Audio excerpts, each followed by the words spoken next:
recorded live. Hello, and welcome to Castle of Horror, the show dedicated to horror movies and awesomeness. This week, we wrap up our journey through zombie history in the retrospective we've called Zombie Origins with a bonus episode on George Romero's 1978 Dawn of the Dead. Bear in mind, if you haven't seen today's movie, we're going to be talking about it from the perspective of horror fans who have. So warning, spoilers ahead from Denver, Colorado. I'm your host, Jason Henderson, author of The Iron Thane, an epic in the world of Shakespeare's Macbeth, available now in Kindle and paper. With me from Austin is Tony Salvaggio, tech director of Rooster Teeth Studios, lead singer and bassist to the band Deserts of Mars, lead guitarist to the band Rise from Fire, and co-creator of the comics Psycom from Tokyopop and Clockworks from Humanoids. Say hello, Tony. Howdy. Howdy. Also in Austin is Drew Edwards, editor-in-chief of HorrorMovies.net, writer for Rockabilly Online, and creator and writer of the long-running comic Halloween Man. Say hello, Mr. Drew. Hello, baby. Hello, hello. And finally, also in Denver, as always, color commentary from newly minted Colorado attorney, Julia Guzman. Say hello. Hello. Hello. Okay. And we've been gone for like 3 weeks. As, you know, all kinds of things have gone on. We have moved houses. Julia got sworn in. I don't even know what you guys have been doing, but we were like, sayonara. We don't have time to talk about movies. Been very painful. I've been Danger Cakes roadie for a mini tour. So you've been on the road with Danger Cakes, the Austin's premier all-girl rockabilly band. And Tony, what do you have to say for yourself? I've been working and trying to, put things together for our first Rise from Fire gig. So. Oh yeah, you got some gigs coming with Rise from Fire. Let's be sure and get those at the end of the show. All right. I mean, literally, I'm sitting amongst a whole bunch of boxes in a room in the new house. That's how freshly moved we are. We had to get back on the air. All right, Dawn of the Dead, according to Wikipedia, also known internationally as Zombie, and there is a version on YouTube called Zombie, is a 1976 American independent horror film directed by George Romero. It was written by Romero in collaboration with Italian filmmaker Dario Argento, produced by Claudio Argento, Richard Rubenstein, and Alfred Cuomo. It is the second film in the Night of the Living Dead series. No characters from that show. And in this one, a phenomenon of unidentified origin has caused reanimation of the dead. That's why Tony suggests that this is literally the same outbreak as in the first movie. And we'll talk about that. The cast features David Emg, Ken Foray, Scott Reiniger, and Galen Ross as survivors of the outbreak who barricaded themselves inside a suburban shopping mall. It was filmed for about 4 months from late 77 to early 78 in the Pennsylvania cities of Pittsburgh and Monroeville. It takes place primarily at the Monroeville Mall. And it should be noted, this is a very, very popular film. It got extraordinarily good reviews, just very, very good reviews. And it's been remade in 2004 by Zack Snyder. There's another movie called Dawn of the Dead, which is another zombie movie set in a mall. I mean, it's a remake of this film, and yet, in a way, it's kind of not.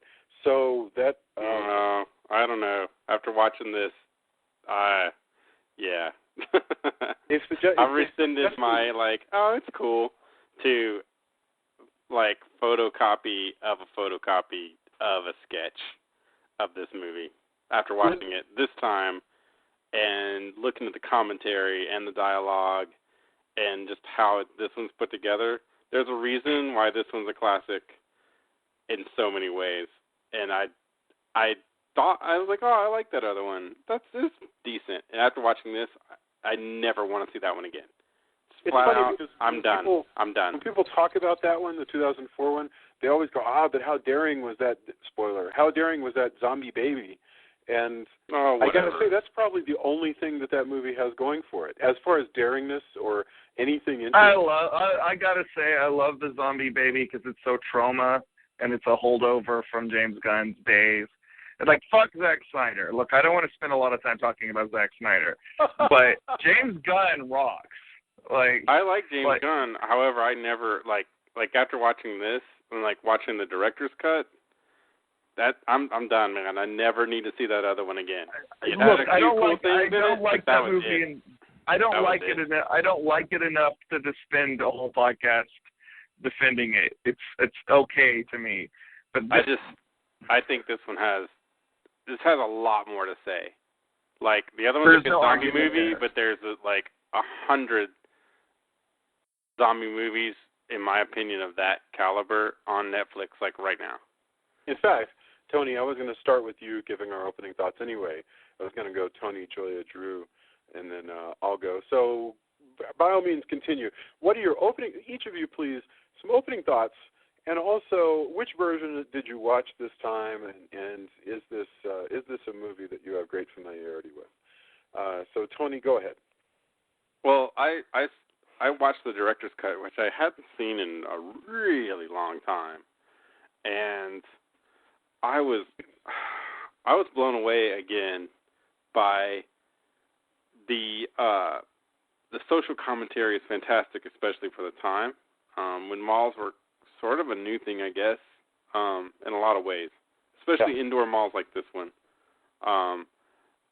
And the bits that are on TV where everybody's like speculating about what they should do about the zombies and all the news footage and everything like that, there's just so much stuff there all together, dialogue-wise, this kind of, and it informed, like, I was also surprised, like, I played Dead Rising, which is, definitely this scenario. Like, There's no doubt that they just were like, okay, well, we couldn't get the rights, but we made Resident Evil, so let's just make this game where we remake Dawn of the Dead, pretty much. Like, it's not even, there's no hidden bits at all. But, man, do I love this movie. I love it even more after watching the director's cut again. Like, I forgot how much cool stuff was in here. I mean, how is that different from the version that we watched, which I do not believe is the direct? We watched one that was like 2 hours and 17 minutes long, but apparently... I guess there's an extra like 15 minutes, and I wonder, now that I'm thinking about it, it's been a while since I've watched the theatrical one, and that's why all this is kind of coming up. It's like, oh man, this was like better than I imagined. I think maybe some of the news report footage that they watch on TV, I can't remember all the bits, but man, it's pretty awesome. That's great. All right, Julia, I don't know if you've ever... Well, I know that we have watched this movie before, but you claim to have no memory of it, so... I was going to say, I'm sorry to tell you this, but I don't love the movie the way you guys do, and number one reason being that, as you'll well expect, that I don't like gory movies, and this was a very gory movie, so that part I don't like. There's some interesting things about it, and I understand why you guys love it. I thought it was bizarre and kind of an interesting way how it would go from super morbid and depressing and grim and hopeless to comedy slapstick, and the score really, I love the score. The score is really interesting, like the kind of things that they do for the slapsticky part and the kind of things that they do for the, I mean, that was all very, very fun. But yeah, just for me, the gory part and the fact that it's not, I don't know. There's some things about it that I just didn't like. It. I felt like it was kind of, the story didn't always fit to me. But I don't know. There's some interesting things. I don't regret watching it. But I don't remember watching it. Jason insists I watched it before, but I don't remember watching it. But I was reading the trivia, and there's some hilarious stuff in here. And I'll just tell you one thing right now. That is at the mall where they filmed. Apparently, they would film at 10 p.m. after it closed. And they would film until 6 a.m., even though the mall didn't open until 9, because the Muzak would kick on at 6 and nobody knew how to turn it off. Which cracked me up. That was really funny. But, so, it's kind of interesting. So we'll see. It'll be an interesting conversation. Very cool. Drew, what about you? Well, this is my favorite zombie movie, hands down. Favorite zombie movie? What now? Favorite zombie movie. Go ahead. Continue. Favorite zombie film. No disrespect to Night of the Living Dead, which is a great movie, and I think in some ways more frightening than this movie because it deals more with regular people, whereas this movie we have people with specialized training who would be a little bit more equipped to survive in a situation like this. But I love the audacity of this movie. I think that Romero, even though this was a low budget film, like really, this has the epic quality of a blockbuster movie done on a relatively small budget, and it just really delivers. The characters to me are really great. I think Ken Foree, he still shows up in horror films, but I think that guy should have been like Bruce Willis level famous, in my opinion. Like, I think he's phenomenal in this movie. It's got some great zombies, and you know what? I love the gore. I love the fact that this is such a splatterific movie, and this really is like the template. Tony was talking about this. This is like pretty much the template that every zombie movie that has come after, any zombie thing, period, that has come after this, kind of like, Night of the Living Dead is like the prototype in many respects. Like, Sure. This is really like the blueprint, like right down to like a bunch of people discussing like, oh, is this a virus? What is this? Like, this is basically every other zombie movie is George Romero fan fiction, and this movie really proves that. Like, this is just like I said, I was saying this on Facebook earlier today. This isn't just a classic horror film to me. This is like a classic American film. It's funny because you're absolutely right about the movie being a classic film, but getting what you said about this laying the template for other zombie movies, I think that's absolutely right. Because when you in the same sense that, for instance, when you look at the Hammer Dracula films, the original Dracula is a cool movie, but the second one, Prince of Darkness, is the one that lays out the template that all the other ones would follow over and over again. And likewise, here, the original Night of the Living Dead is fantastic, but this one is the one that lays sort of all the tropes of. Well, it has the wish fulfillment thing. Like, there's the weird wish fulfillment of an apocalypse scenario that this one kind of lays out for you. It's like, oh, well, what if the apocalypse happened and you weren't like a schlub, you were a badass, and you could do all this renegade stuff that you can't do in your day-to-day life. And you could rule an awesome place, and there's an idyllic world that they have. There's also this thing that happens in zombie movies where they put together the good guys put together a plan to do something, and it, like Colin Powell used to say, no good plan ever survives its first contact with the enemy. That plan, in this case, when they're going out to mess with the, hotwire the trucks and move them, is where their first guy gets injured. A lot of the tropes of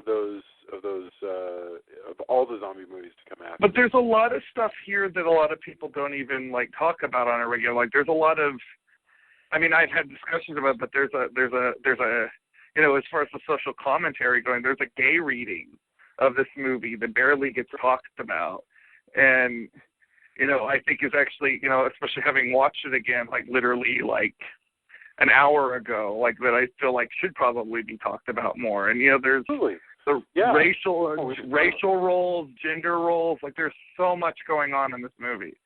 Yeah. Which version did you watch this time, Drew? I watched the U.S.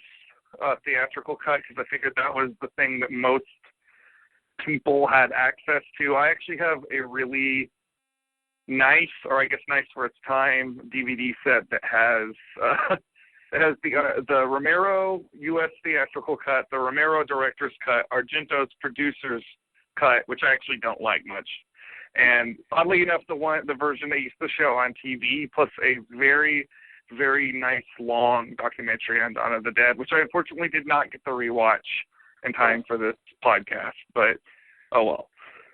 Well, if we watch it and we come up with more stuff that we didn't already have at our fingertips during this show, we can drop it in during the final portion of the next show. All right. I guess all I'll say is I agree this is like a trope namer for a whole bunch of things. Where, ideas that you get used to from zombie movies first show up here. I think this is so look, the thing to get past that people are going to have a hard time with, if they go pop in Dawn of the Dead because they've never seen it before, I'm talking about today's 22-year-old. He goes, I'm going to go watch this Dawn of the Dead thing. I think they might be struck by the woodenness of some of the minor characters. Like some of the actors in the minor roles are not that great in the background and so forth. If you can get past that, I think this is a superior film. I mean, it's, you know, there's so much going on. It's so clever, and it's so, and it dares to be emotional about so many things.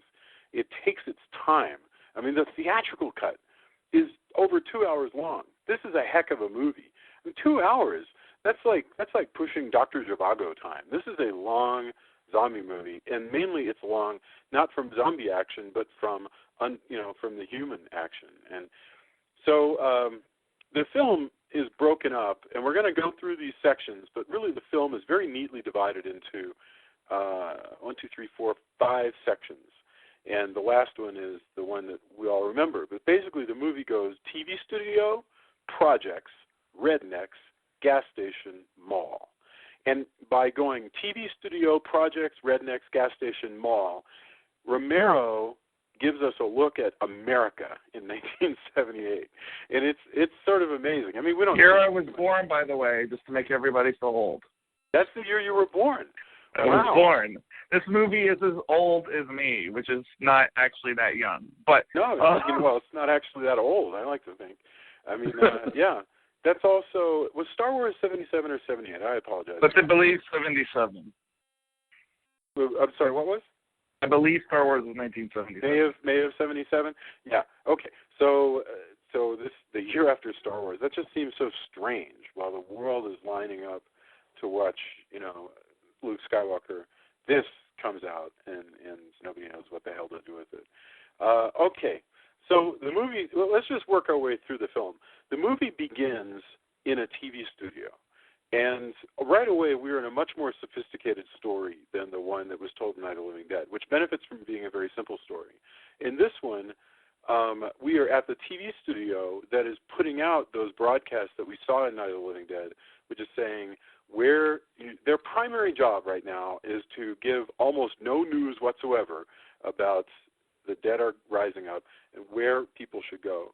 And Tony, you were the first one to point out to me, and I didn't believe you until I watched this, but you said it's the same zombie outbreak. It's literally the same zombie outbreak that we saw in Night of the Living Dead. We're watching the same, they don't care that it's years later and that, it's color TV now and or that TV is ubiquitous. I mean, we see that with the mall, people grab TVs and everything. Late 70s. So, everybody wanted a TV by, 78. They had a small TV, if nothing else. And it's making a different commentary, but we're watching those broadcasts, an updated version of those with new 70s cameras and sensibilities on, as well as the politics of how TV is now. There's no more such and such, Ovaltine hour and et cetera, et cetera. We're fully into the 70s with how all of those new sensibilities are portrayed and how people react. I think jumping into that, where you're basically seeing the flip side of the mirror from what the people were watching in Night of the Living Dead, that's a pretty awesome place to start. And it starts with a rich, it's blood, but no, wait, it's 70s shag carpeting. Yeah. Yeah, no kidding. That's amazing in itself. I think along with Tony's saying, judging by some of the dialogue from Ken Foree's character, this is almost like a war or an invasion that's been happening that people have been fighting and they just started to kind of lose, because he makes the dialogue at one point in the film, I've seen a dozen or so guys get bit by one of those things and none of them lived very long. A dozen or so. So he's been fighting zombies for at least a few months. I mean, if something like that. Because also, we come in, when we see the cops, we don't know if they're busting people or if they're breaking through the projects trying to remove, because they're you get the impression, and I had a different read this time too, that I think I'd thought about it before, but I really hit home.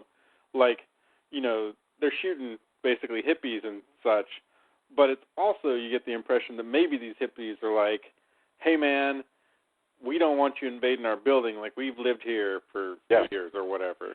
Because they're telling people, they're straight up telling people, don't, we're going to put you in a place like, we talked about, like there's probably a place for you. It's not at your private dwelling. We're doing this for your own good with the government. And we're rounding up your martial law. Yeah. Yeah.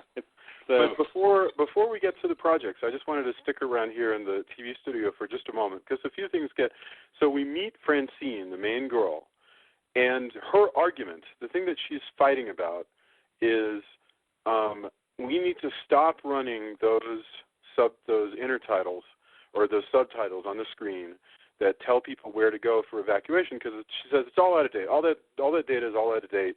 You're going to lead people to go places and they'll be vulnerable.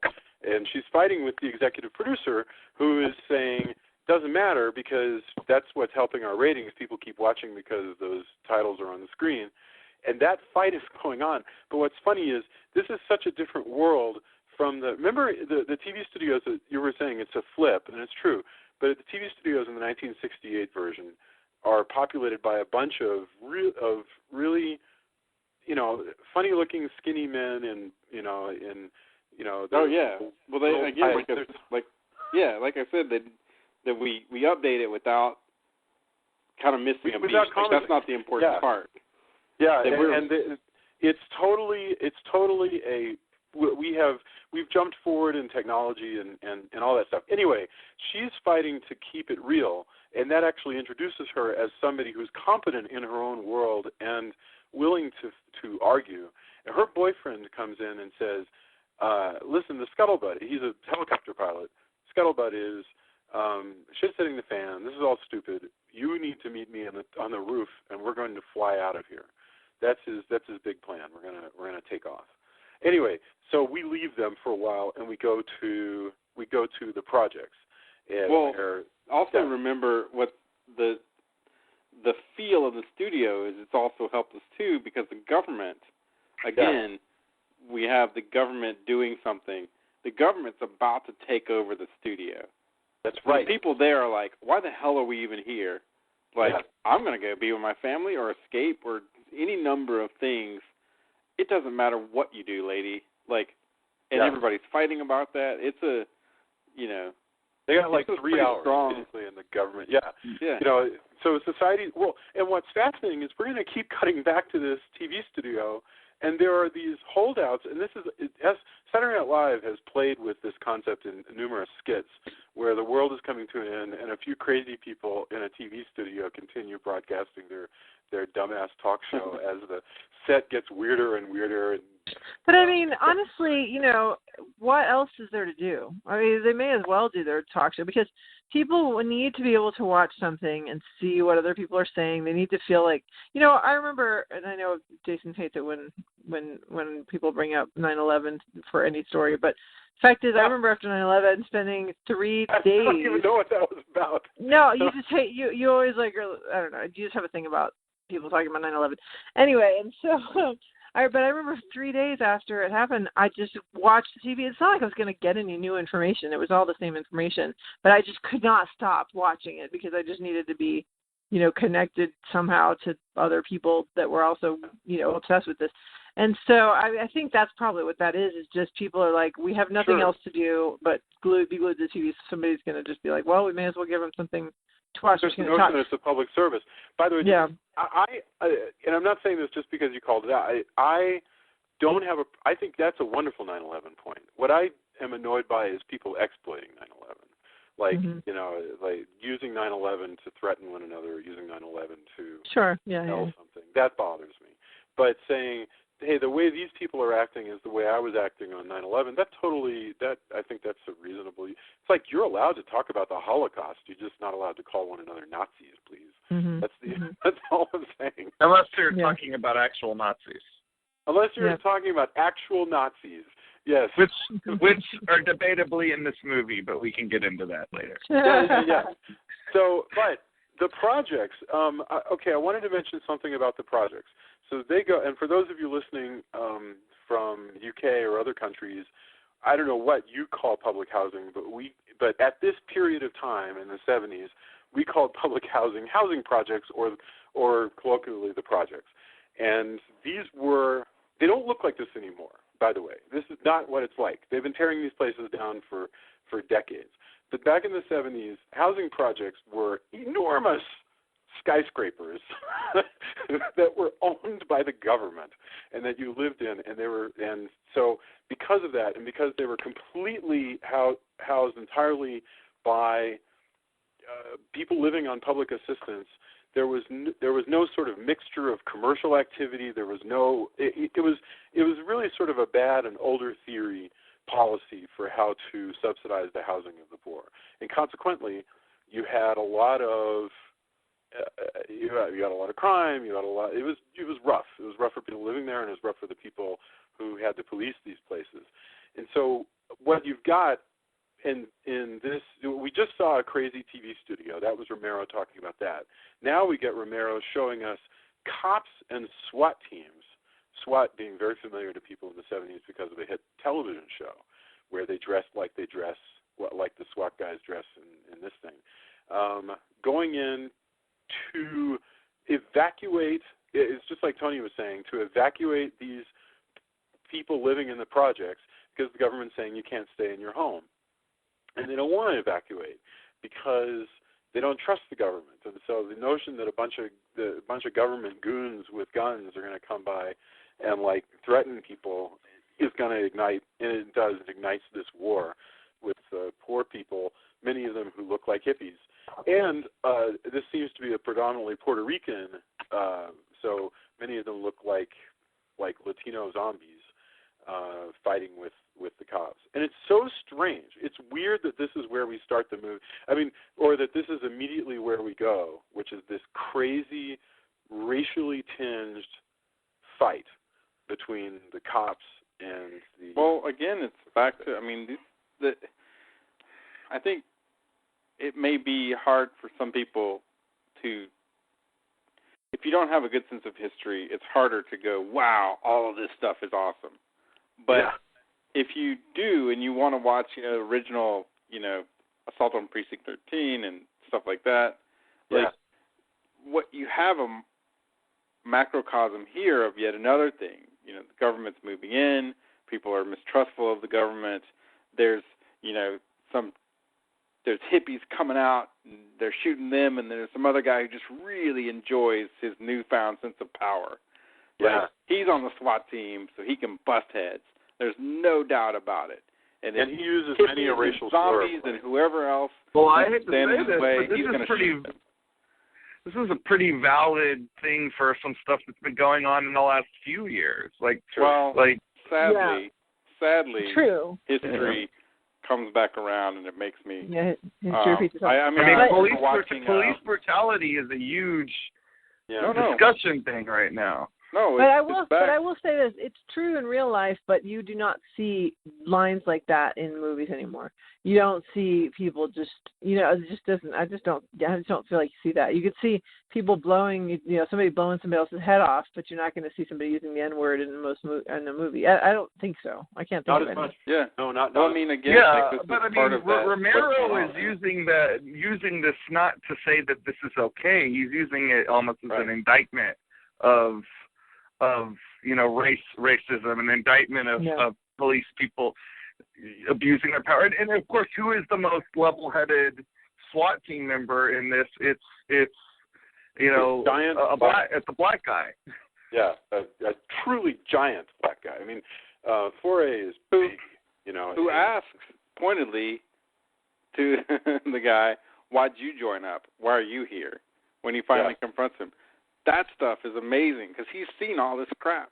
Are you sticking around? Because a lot of the cops, they're still doing their job, which is crazy. There's I'm sure precincts are full of, desks that no one's going to sit there again. Vans of SWAT teams, that whole SWAT team, they're not coming back to a van. If they're not dead, they're gone. Maybe they're hanging out with the rednecks who were shooting the zombies, who we see fresh from the end of Night of the Living Dead when we zoom over it in a little bit. But all of that stuff, I mean, that's why, like, no offense to James Gunn, that I feel like the Hollywood 2004 version says none of the things that this movie says.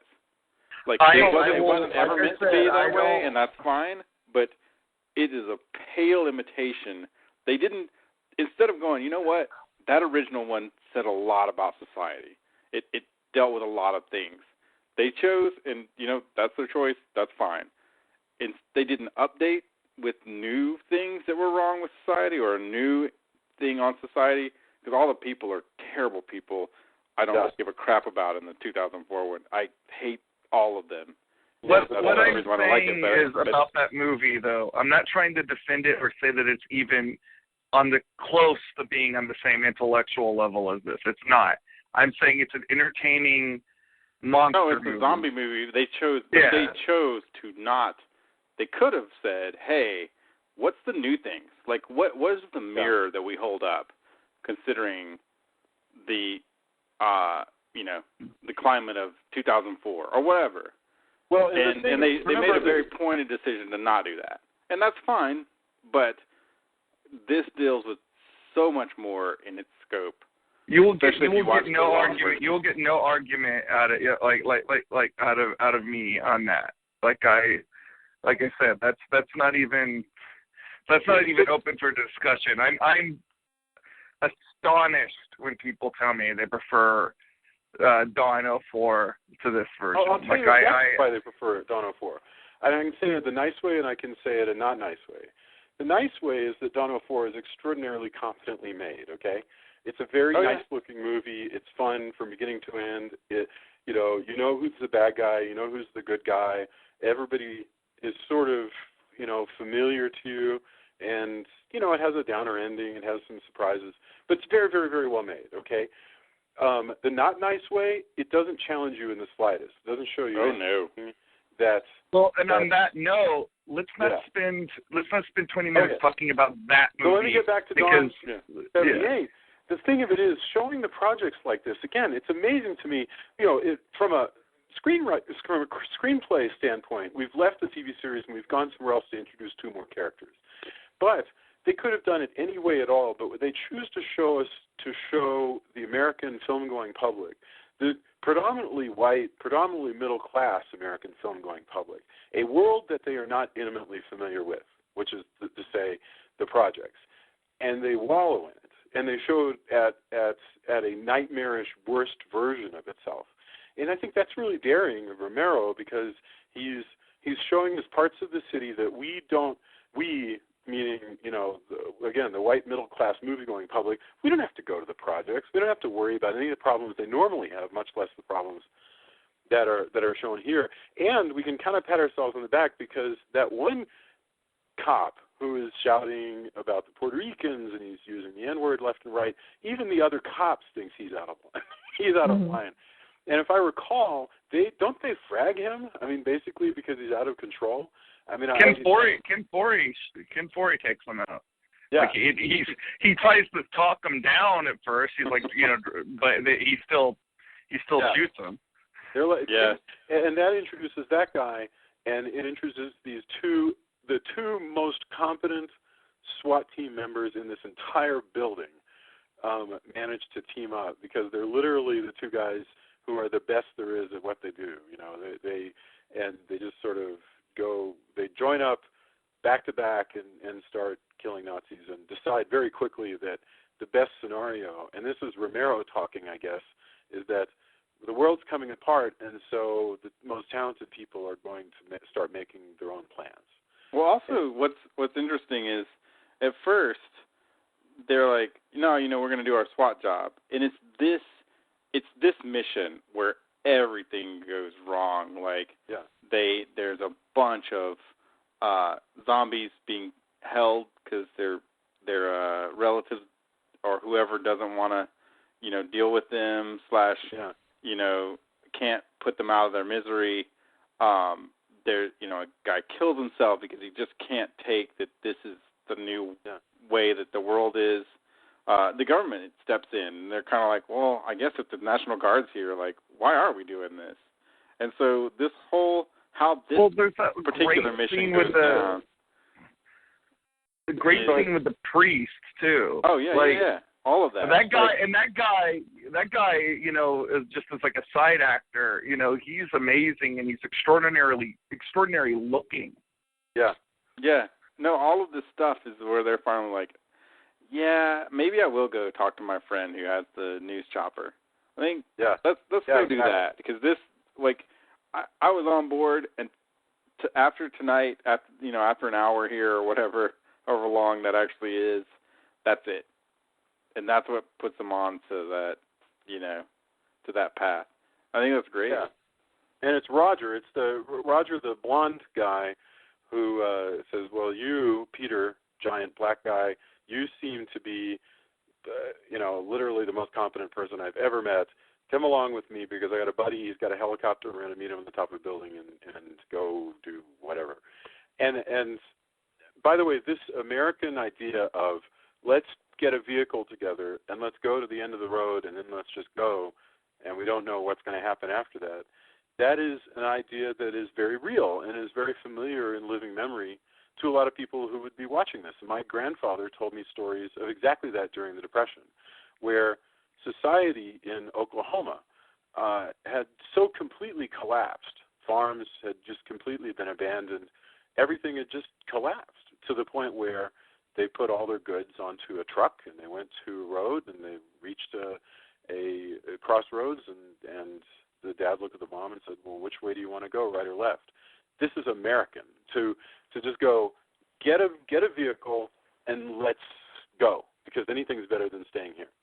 Heck, I've thought about that more times than I can count in general. Just like, man, I got a full tank of gas. Do I want to go to work when things are stupid at whatever job I had and I was probably going to get laid off? I just want to get my base and, I guess rain as well. And just drive. As on a personal thing, of course, objectively I would always say yes, but, I'd get my wife. But in general, it's just one of those singular things where I'm just like, that's it. Sure. What if I just drive west? How far can I make it? Yeah, well, I've got the mountains to my west, so I've often thought that, but more just because I like the mountains. So I'll be like, I just don't want to go to work. I'm just going to drive. But it's more because it's so pretty than because I'm trying to. If you do that, just don't wait too late in the year, okay? It doesn't get. There come points where these roads are not passable. But true. But for you, Tony, just going west, I'm trying to think where you'd wind up. I think you'd still be in Texas by the end. Well, yeah, I mean, West Texas for like 10 hours. El Paso and then New Mexico and then Arizona. Sweet. Which I would be fine with. That's actually what I thought with. And then you leave your car, and then I bring my base into the desert, and then maybe travel rain. there. It's like change. But anyway, yeah, I mean that's kind of the idea. Is like, well, I don't know how far the helicopter is going to go when we go, but it's got to be better than here. It's just got to be. Like, well, they think they're going to go a long way, but when their first day out, they quickly kind of make sense out of the logistics of it, which is that they have to stop for fuel periodically.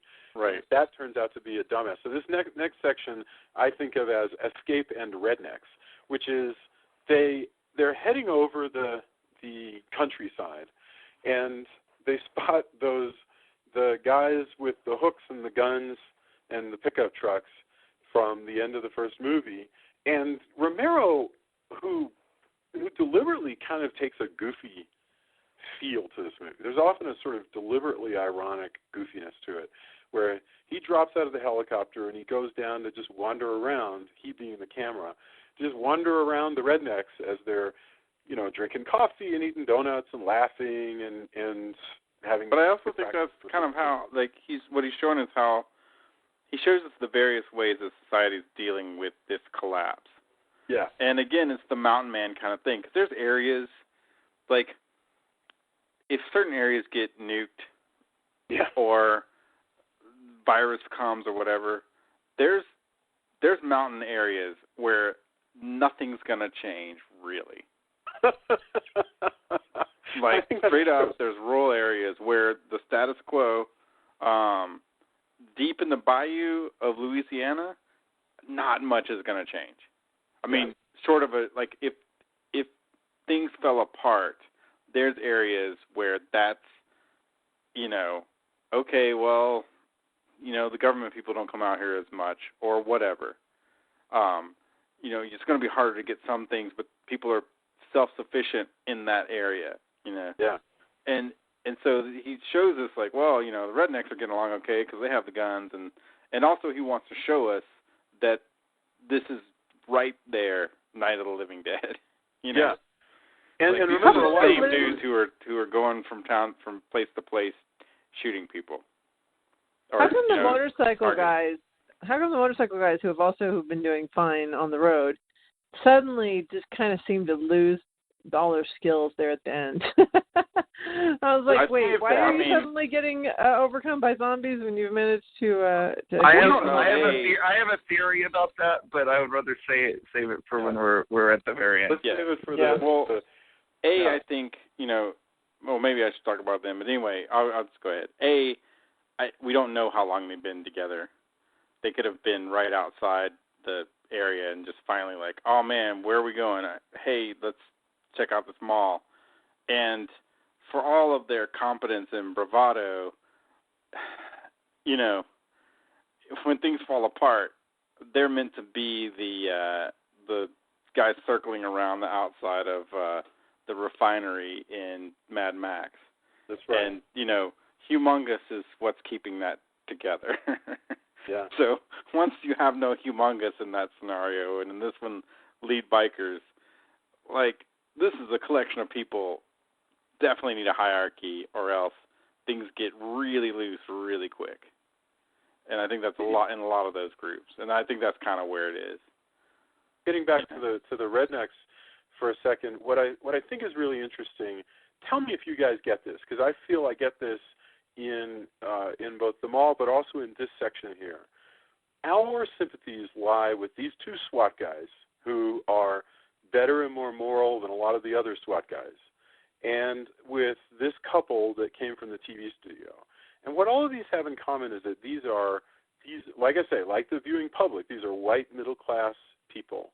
Well, no, I'm sorry. I keep forgetting that Peter is black, but they are part of they're part of the establishment, and they carry with them. Is Peter part of the establishment? He is. Well, even though he's gone renegade. I guess because he's a cop, but he's a cop, and he's clearly military trained. He's as establishment as it gets. I mean, except that he's a black guy in 1978, and arguably a gay guy. I would say. I grant you. So follow me on this for a second.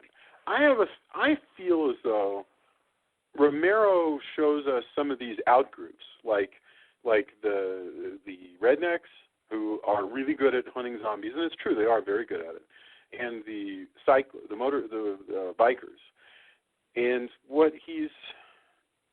he shows in both of them a kind of drunkenness and a kind of licentiousness and slovenliness that our heroes don't ever have. And I'm trying to parse what the heck is going on. Like, is he saying, listen, in the end, the world is going to be more easily won by people like these guys, for various sad reasons than the genteel people that we love best? I think that Romero cynically thinks that a savage world needs savage people. Yeah, it may be. I'm down with that. But I think we're supposed to be sad about it. I do think. He's sad about it. He's sad about it. I mean, think about it. Like the and although our group is ultimately undone when Flyboy acts selfishly. Yes, right. So like, I don't think Romero totally, Yeah, being middle class doesn't make you magic or anything. That's not my point. I don't actually think he has sympathy for middle class people. Like, I think he has sympathy for. I actually think he has sympathies for the outsider to a degree, because again, the hero of Night of the Living Dead is a black guy in 1968. Yeah. The hero of this movie is a black guy, and a black cop. So yeah, I guess he's in the system, but that's never going to be. That's not going to be comfortable. But these are black guys who have risen to be the best. Well, and then there is this undercurrent. I mean, that's something we can get into later. But I don't actually think Romero has that much sympathy for the middle class because he's having them devoured. Well, I think to an extent he kind of feels as though nothing gold can stay. Basically, the middle class is going to eat itself alive for various reasons involving. Well, plus, if you look at this situation, he's kind of thumbing at the middle class. His nose at the middle class numbers. The idea of consumerism, even as Peter says. You guys are cracking me. I don't know if you're intending to use these puns, but they're really funny. Well, yes. I mean, I think it just stems from exactly. Maybe we'd be proud of all of that. But I think, I mean, that's a huge point of the movie. There's a great part that I'd forgotten about where they get to the mall, and I know we're getting our head on ourselves, but we could talk. We could do 3 shows on this movie, I think. Easily. The mall. But I don't think there's anything else to talk about in the Reddit. So they get to the mall. They find out that there's a storage room there, civil defense stuff. They're going to stay there for a while. They invade the mall. They get a lot of the stuff they need, and then they're like, hey, we can stay here. Look at all the stuff we brought back. We have everything. And he keeps going on about the stuff they have. We're good. We're back. We have all this stuff. Look at all of this. And it's TVs and it's all the stuff of consumerism of the time.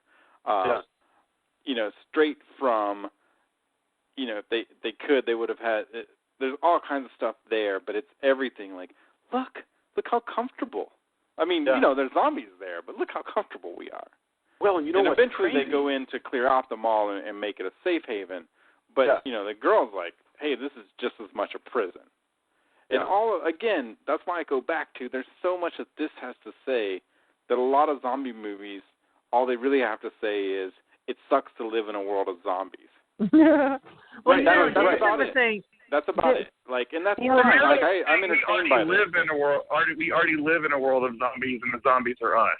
Yeah. And I am entertained by all of those movies, many of those. I want to come back, Tony. I want to come back to what you were saying about, because Jason was saying when we were watching it, he kept calling it idyllic, and I was like, how is this idyllic? They're prisoners. Exactly what you're saying. They're prisoners in this place. It's like, well, they have everything they want. And they have everything, but they don't have freedom. They don't have the people, they've lost the people they love. They don't have hope to anything. Right. That's what the girl keeps going back to. And that's her whole thesis is okay, so we're stuck in the attic of this place. I mean, and eventually it's kind of we become comfortable. Again, with consumerism, we become comfortable. You know what? Maybe this, tiny prison is okay. Because, look, we've got dinner we can have. And, I've got all the clothes I always wanted. I couldn't afford. And we have an ice skating rink that we can go skating in. We can practice our shoot. And we have money. We have worthless money. Yes, and guns. Lots and lots of guns. Well, and I've been speaking about the whole line, talking about Romero's debatable affections for the middle class. There's the great line: the only one that could miss with this, the only sucker who could miss with this gun is the guy with the bread to buy it. Yeah.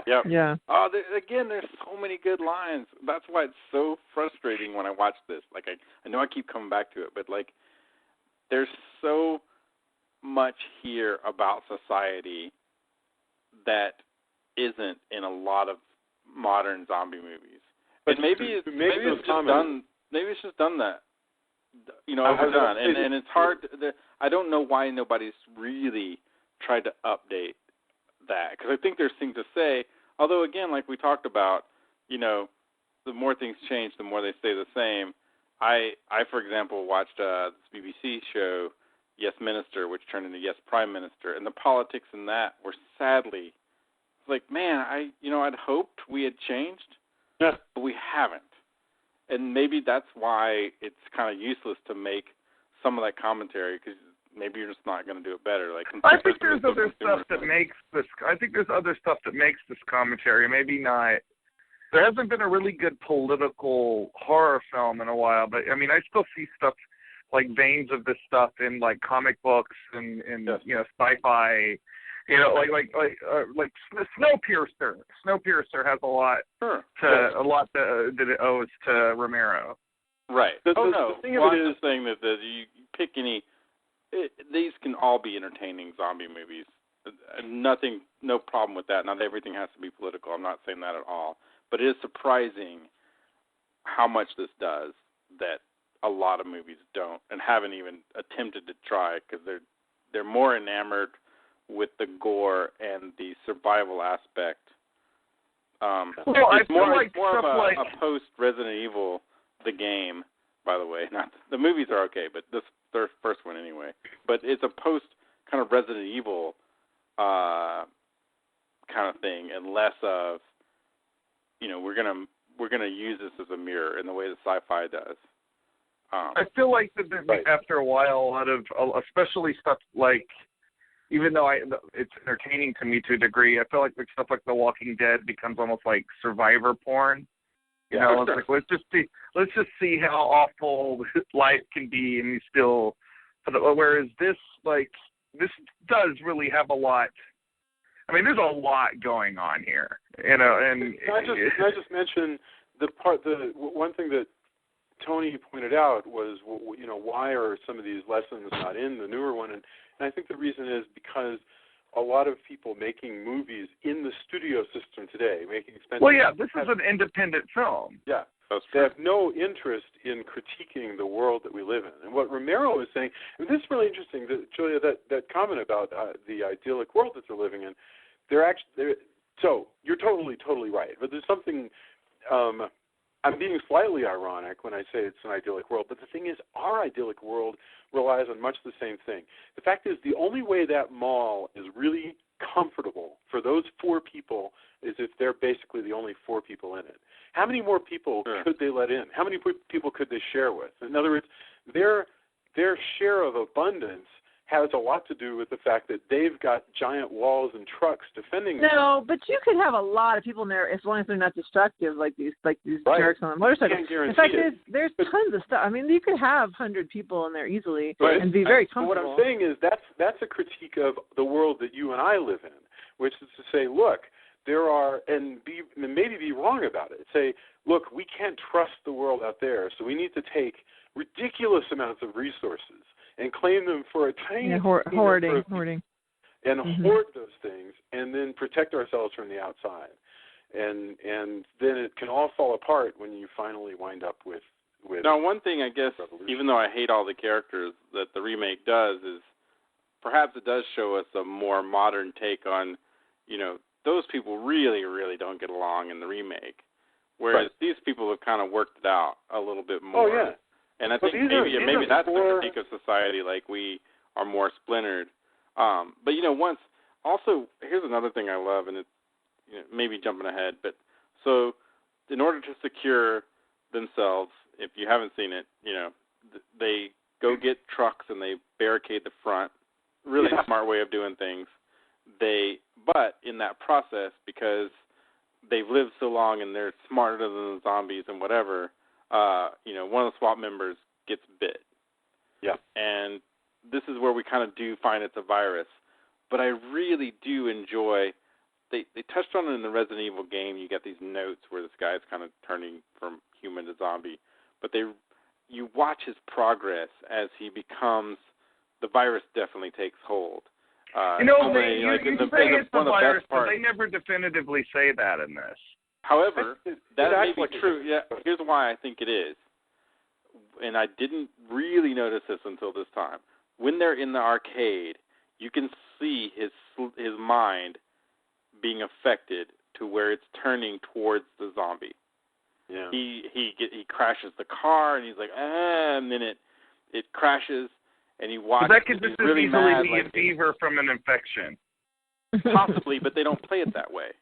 I understand what you're saying, but it's still vague. It's still vague. It's more vague, but at no point do they play it as like, oh man, like they show him being sick. But when he's there, I'm pretty sure, man, we could argue about it, but I'm pretty sure that as you watch him, his mind is slowly deteriorating. I agree with you. His mind is definitely slowly deteriorating. I'm not saying that, but I'm saying, like, no virus, like, it's not just people who get bit, first of all. It's anybody who dies. Yeah. No, I'm with Drew. No, I think it's more like vampires. I think the people who are there are gone. They lose their souls go away, and now it's another thing. And they even somebody Romero gets bit in any zombie thing after this. And Romero even includes make sure that they have that, throwaway line, there's no more room in hell, which is like one of the most famous things about this movie. So like he doesn't completely discard that there could be something supernatural going on. Yeah, here. but if that was the case, there'd be no reason to show the arcade thing where he's going. There's tons of vampire movies where they show somebody starting to turn into a vampire, like the reflection is slowly disappearing, and like suddenly, like, no, that doesn't understand. Wait, Drew, I'm actually lost as to what distinction you two guys are drawing, because I understand what. I think I don't know now. I was about to say that too. I don't understand what you're arguing with, because Tony's the question saying, is, I think it's the question is this an illness that is taking over a person that exists and continues to exist but is now just ill? Or does that person get sick and then die, and then now that they're dead, this new thing takes over? That person's gone, their soul's gone, whatever. And this new thing takes over that's animating dead flesh. Yeah. Well, I mean, again, I don't know if there's an argument. In The Walking Dead, people get bit, they die pretty quickly, they turn into zombies. Or this worldwide event happens, and if you just die, like you get hit by a car, you turn into a zombie. What I'm saying is this one shows more clearly than I had remembered the process of a person dying of this virus or however turning feeble-minded especially, and I'd forgotten that aspect of it. Like I knew he got sick. Oh, when he finally dies from his wounds, he's going to become a zombie. What I'd forgotten is... But he's going to try really, really hard not to come back. Yeah, so that speech, he's still kind of lucid, because he's lucid enough to give that amazing... That's really... Honestly, that's one of the best performances in the... That's actually one of the best performances in the whole movie, so I'm not knocking it. I'm just saying, like, Romero does still leave it vague enough, because, like, there's no real way... Like, in reality, there's no way a virus could cause... Viruses is not going to infect a dead body and make it get up and eat people. No, but that's not my point at all. I don't like, again, I don't know why we're not really arguing. It's the same as The Walking Dead. Like, you die, you turn into a zombie. Yeah. You get bit, you turn into a zombie. More slowly. Because of that wound. Right. Like, okay, yeah, no, I get what you're saying.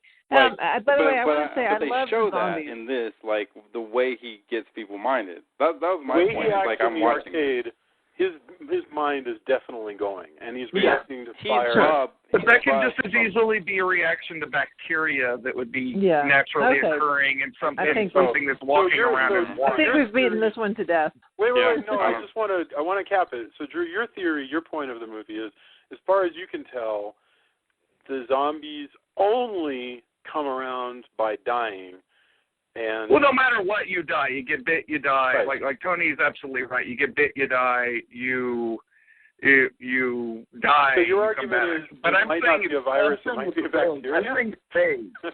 I'm saying it's vague. Okay. Like it's not like 28 Days Later or the remake where they're like, oh yeah, it's a virus. Like there's no one to I'm down with that. Like there's no one that ever definitively says that, and I actually think that makes it scarier. Like I hate it when like it's a pet peeve of mine in a lot of zombie movies where they try to like tack on. Like it's okay to open up something to discussion, but I think when you try to tack on too much rationale, it takes me out of the movie because it's like. It's like, I'm not a doctor, but I can tell you much that, like, no matter what kind of virus, it's not going to make the dead body get up. No, I don't even think that was Tony's point either. I think he's just... Yeah. No, I know it wasn't. I know. Yeah, I don't know why we're even arguing. Like, Still at talking this about point. Right. I was talking about the I want to move on and talk about zombies, because the zombies are awesome in this movie. They're so Can I cool looking. They're something funny. else cool, though? Oh, I'm sorry, Julie. Go ahead. I apologize. So they're right. We don't need to keep talking about this. Right. I love that they are. I don't know where. I guess a lot of these guys are just friends and family of the crew. Is what they ended up using for the extras, and they just gave them like a T-shirt and some lunch or something. But they're fabulous. They're so funny. They're so interesting. They're all so different. Like It's not like in Night of the Living Dead where they're kind of all the same. These zombies are very different from each other. They have personalities of their own, even though they're all zombies. Yeah, well, they. I mean, again, it goes back to, this is the cross section of society that's in this mall. Yeah. From the Hare Krishna guy who's to the nun. Like, everybody is a consumer. From the hippie to the nun to the Hare Krishna to the whoever. I think about to the point when even the bikers come in and the guy like grabs the TV and they're like, "What the hell are you going to do with the TV?" Like, right. We're nomadic bikers. Like, what are you going to do with that? He looks real bad. Like, I would like a TV, and he kind of turns it down. Destroying them. Yeah. I love that the zombies have memories. It's fascinating to me. In other words, they have greatly retarded memories, but they have memories nonetheless, where they remember where things are. They remember that they need to pick things up. They vaguely remember things, and it's a big deal in this movie that this is not. And here's the thing that we can say, at least in this movie, they are not. The zombies are not completely empty brains that are woken up after they die and they go start biting people. That is not what is going on. Even though it's funny, the news guy really does try to hammer home that is the case, but it's so clearly not when you actually watch the way the zombies, like along the lines of what Julie is saying, like, it seems like a lot of, like, some of the background zombies are just guys kind of doing the Frankenstein walk, but all of, like, the zombies that they spend any time with, like, you can tell, like, these people playing these zombies really thought out, like, okay, what's my zombie story? How did I get to be a zombie?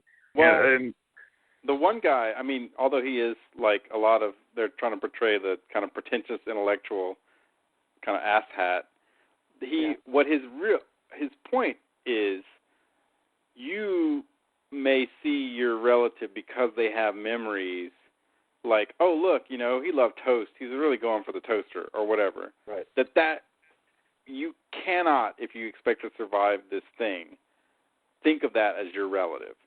Yeah. Like, no, and he's right. Gone. He's absolutely right. Like, this is a collection of neurons that are firing that have nothing to do with the person you once knew.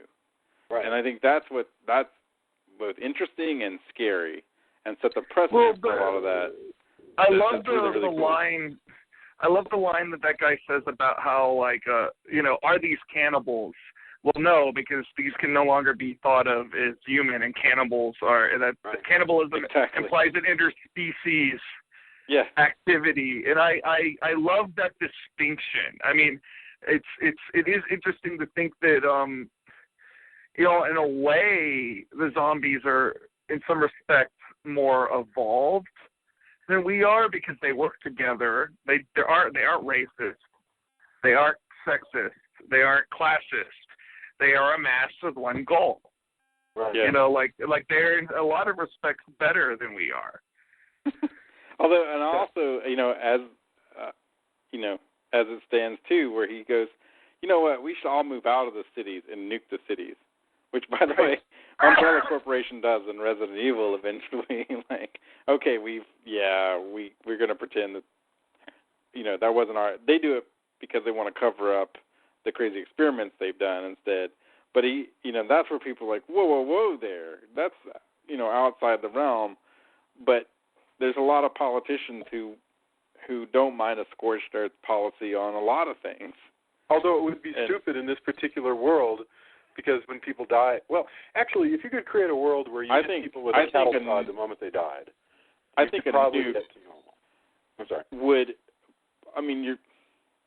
if everybody was evacuated, a nuke probably would destroy most things. Well, and would it destroy the brain? Like, that's really the thing. Probably would. Probably would. Yeah, I mean, it would destroy.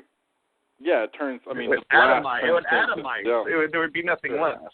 Yeah, what wasn't like directly incinerated. It's saying that there's going to be zombies in the countryside. Plus, there's going to be you, and you eventually are going to die, and then you're going to come back as a zombie. In other words, zombies are just part of the world now. And yeah, so we're leading towards Day of the Dead, where, and again, the zombies that are in here lead to, Bob the zombie. Yeah. But like you has legit memories of some sort. Yeah. Even though you're like, sorry, finish. No. I was going to say, and we're not to this point yet, but Flyboy has clear memories. Obviously, we need to get to this point because we've been going for a long time. So we need to. That guy deserves to be the Oscar of zombie before, because like every time I see the Flyboy zombie, like that guy, the way he walks and everything, it's fascinating. It's pain.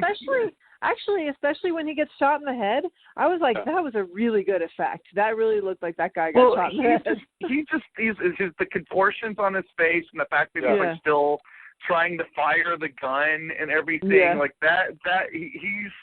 I love a lot of the zombies in here. He's probably like, I don't know. I love the Hare Krishna zombie a lot, but Flyboy is like a heartbreak. I want to backtrack a little bit though, because when we were arguing about what is and what isn't a zombie, we were talking about the death of Roger, and that's something I really wanted to touch upon. Sure. So the nature of their relationship, on the surface, is they're buddies. They're buddies. Yeah, they're comrades. They're comrades, but like my older brother is gay, and I've watched this movie many times with him, and I know a lot of other gay horror fans who talk about how that there could be like a gay reading of this relationship, especially the way Peter reacts to Roger's death. And I don't know if that was something that was intentional on Romero's part, although, looking at a lot of the other stuff that's going on in this movie, maybe it was.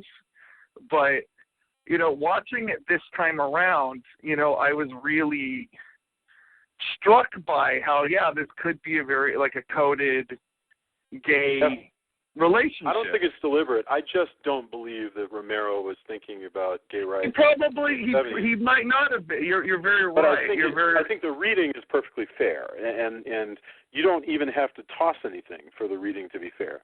There is no sexual chemistry whatsoever between Peter and Francine. First of all, none. There's none of the sort of love triangle jealousy bullshit that you might see in a typical film. It just doesn't happen. In fact. The part where he goes out, they're having, their dinner party.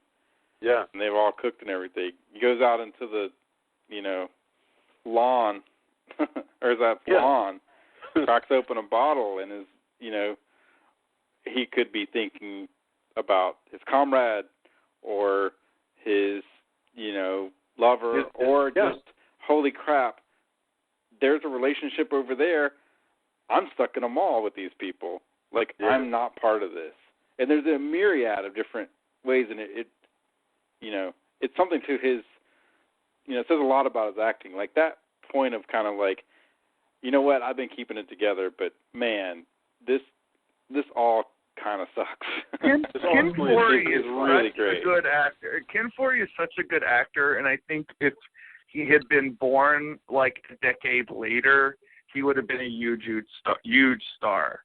Because, like, he's, like in 1978, unfortunately, Hollywood was, either you're playing Black Belt Jones or you're in a horror flick, and you're not going to be a big star if you're a black guy. Like, he could have been like Bruce Willis level popular, in my opinion. Like, he's a really good action hero, but with like good acting chops, and that whole scene where he's very tenderly made them dinner. He could be Samuel L. Jackson. Yeah. never. Honestly, I feel like he shows more nuance in this than Samuel L. Jackson does a lot of times. Because Samuel L. Jackson, to me, kind of plays a Samuel L. Jackson. I love him, but he plays a Samuel L. Jackson shtick a lot. He also gives the best lines in throughout the movie. His candor, as well as his, how he approaches everything. Well, that's why I'm saying. Like he's got like the action hero thing on lockdown, but I always think of like Bruce Willis as like a guy that can do the action hero thing perfectly, but he also can have all these extra layers to him. And Ken Foree really delivers that. Again, just within that restaurant scene, he's very almost matronly to the two of them. And, it's very tender. And then he goes out, and again, there's all this stuff going on. There's all this subtext that's there. And I just find that to be incredible. Like, I love him, and I love that he still shows up and stuff. As much as I love horror films, I'm really disappointed that he got pigeonholed as a horror movie actor, because I think this is a guy that could have done anything. I know he did at least one Disney sitcom, and he's still around. He's got 3 movies in the past 3 years. He's got one coming up this year. So, he's around. He's only 30 years old in 1978. So, I also wanted to mention the Flyboy zombie. You can see the wheels turning that actor is so good at showing this zombie really trying hard to think. He's like, there's a way into that goddamn stairwell somewhere in this hallway, but I can't get my zombie brain to wrap itself around. I love that he starts biting into the wall too. Yeah, that's so. It's so. It was so much anguish in that scene. He's like so anguished. Well, the way his leg is contorted, it reminded me of my old roommate who had this Chihuahua that was like 1 million years old, and he had had a stroke at one point, and so his leg was curled up under his. It looked just like that, and it's just I don't know, and going back to the thing that Tony was saying about the reporter talking about memories and everything. This just goes to show you even though this is your loved one, or in this case your baby daddy, those memories that this thing has that's carrying around in its now putrefying brain can come back to bite you on the ass, because he's not thinking, oh, I'm going to go up there to my loving, almost wife. I'm going to go. He's thinking, oh, I'm going to go up there because I know there's 2 humans up there and I'm going to eat them. Yes and no. I also he has all the parts. There's a sliver of that, but in general, he's going to eat whoever he can. But he knows, he remembers enough that, hey, there's a person I know up there. Although it is and I think any horror fan who's has a significant other should have probably already by now had the talk where you go, look, if stuff goes down, it's not against you. I'm gonna, pierce you in the brain. Right. Or if you're a terrible vampire, I'm gonna have to cut your head off and scatter the ashes separately or stick you in running water. Whatever. It's not you at that point. I'm just telling you, I know that that's not you. I just wanted to mention, in real war, there's this effort usually to, at least in wars past, like World War II and Vietnam, to dehumanize the enemy, not because you actually believed that the Germans were Huns or that they were monsters or that the Japanese were subhuman, because deep down you didn't really believe that. You did that to hypnotize yourself into being able to shoot other human beings. And I think that's one of the reasons why these guys keep insisting over and over, even against all this evidence that we're seeing, that there's still some humanity there, and it's more complicated than that. That's exactly what you were saying earlier, Tony. Is you can't afford to think about that stuff. That's why Flyboy, before the bikers break in, they're talking about the zombies, and they call them creatures. It's there are those creatures even though clearly what they are is reanimated humans. But they just can't bring themselves to say it that way. I just find that fascinating. Okay, let's skip to the bikers. Tom Savini and a bunch of bikers. I love Savini's character in this too. Savini's great. He's fabulous. Savini also clearly having been in Vietnam, the character, Savini himself as well, but, this is makeup artist Tom Savini, who wasn't able to participate in the 1968 film, but by 1978 is back from filming people getting blown up in Vietnam and ready to relive his trauma for another, until today. And so he's here, he's playing a biker, and God, think how hard this guy's working, because he's the hardest man in Philadelphia at this point, because he's like, he's supervising or personally applying all this makeup to all of these people. He's setting up all these squibs and all these effects and all this crap. And he's also riding bikes and doing stunts and jumping off of things and punching and, fighting with knives. I mean, he is just sort of a one-man army. And he's the best-looking biker, in my opinion, that you've ever seen. Like, he looks so legit. Like I hate movies that have these outlaw biker gangs and they get like a bunch of like obvious like male models. Like sure. These bikers look how bikers actually look. Yes.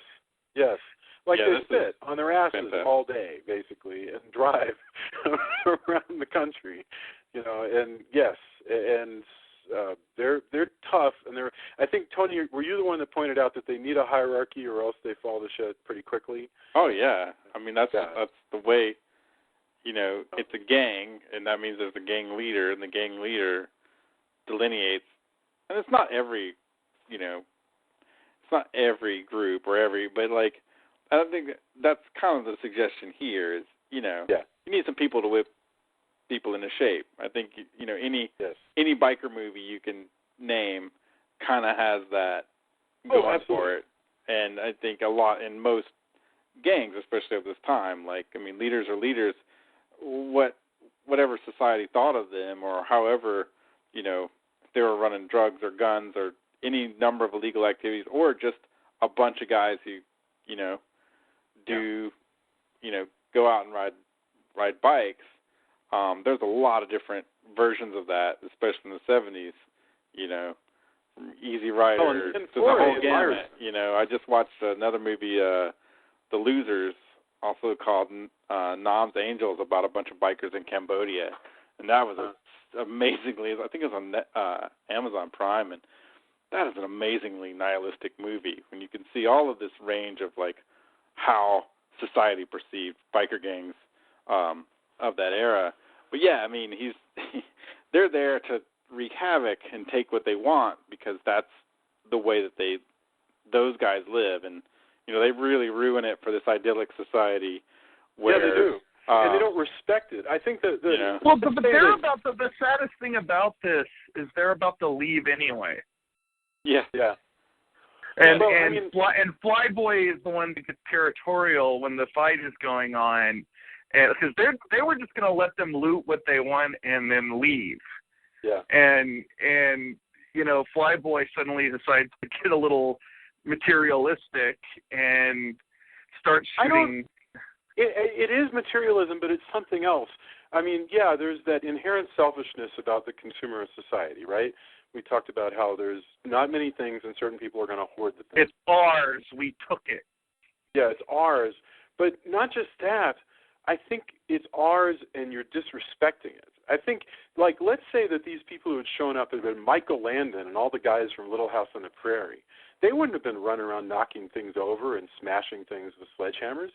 They'd be going around, getting a drink of water and then, so it's, to me, it's the manners of the bikers that makes you enraged and makes. Well, I think though, like the irony of that though is that he is getting pissed off for whatever reason, but it isn't actually theirs either. Like those bikers have just as much real, claim to it as anybody in this new world. Oh yeah, I'm not saying he's right. I'm saying this is what this is what happens emotionally, at least to me watching it, is, hey, those guys shouldn't be knocking that stuff down. There's no reason for that. There's no call for this behavior, is what I'm watching when I see them driving around knocking things over. Well, no, I felt the same way. I felt the same way whenever they were, whenever he like bashes the television. I was like, why? Why are we? It's not like they're ever going to use televisions again. But I still was like, why? What are you doing that? Well, Julia, earlier you asked about why they start acting so crazed, and in the back of my mind, even though they've never shown them, I always imagined that they probably did a lot of cocaine before they did this, because they act a lot any like number cocaine. of things. Yeah, they act weird, and then they suddenly lose. Like I said, they've survived on the road for all these months or whatever, and now suddenly they allow themselves to be overtaken. Like the one guy who's playing video games. Like what the hell? They remind me of anytime I've gone to a big, music festival, and I just was at one. There's always a subset of cokeheads, and they remind me a lot of cokeheads. Yeah, okay, well, let's be clear. I have friends who are bikers. My parents had a lot of friends who were bikers. Sure. But, there's a reason why there's also a stereotype. Like, there's all the cool people you hang out with, and then there's also in bands, at festivals, everything like you're saying, there's like, hey man, these people are cool. Well, over there are all the people doing meth. Yeah. Like, well, that's in any culture. Any that's in any number culture. of things. Even like the super wealthy have like cokeheads. No. Well, I mean, but it's just part of the gamut of like, in this gang, the guy playing, they're on drugs. Like, they're on drugs. There's a lot of people they're at the very doing least this. debatably drunk, because they showed them all drinking beer, before they. Of course. They're having a good time in the apocalypse. Anarchy has come, and they're going to be cock of the walk, one way or another. This is, it goes back to the Mad Max thing. Like, okay, eventually everybody in Mad Max land decided to go the industrial, route, and wear, shoulder pads and stuff. But these guys, these are the 70s bikers, and they're going to be like, let's take everything. Like, why don't we take everything? It's why not have a pie fight? I mean, there's pie. So it's fun. Okay, but here I want to say something. They are destructive. They are disrespectful. But what do we think about Peter just murdering one in cold blood as he's driving away? He just saw them try to kill his buddy. Peter doesn't have that much left. Although Peter, even though he may be the most moral man in a savage world, he's for the same reason that he's a soldier under duress. Like, he murdered him in cold blood, because guess what? That's exactly what that guy was going to do to him. Yeah, but he's above that. He's not Captain America. He's not Superman. He says it himself. We're outlaws and we're bad guys. He's the hero. I don't he know. should be Superman. That's a war. I'm not worried about it. That's what happens. Like, I'm not worried about because he's not there to be. He's not there to. It's like what Drew said. He's not there to be Captain America. He doesn't have superpowers. I'm saying that's straight up like your adrenaline is driving.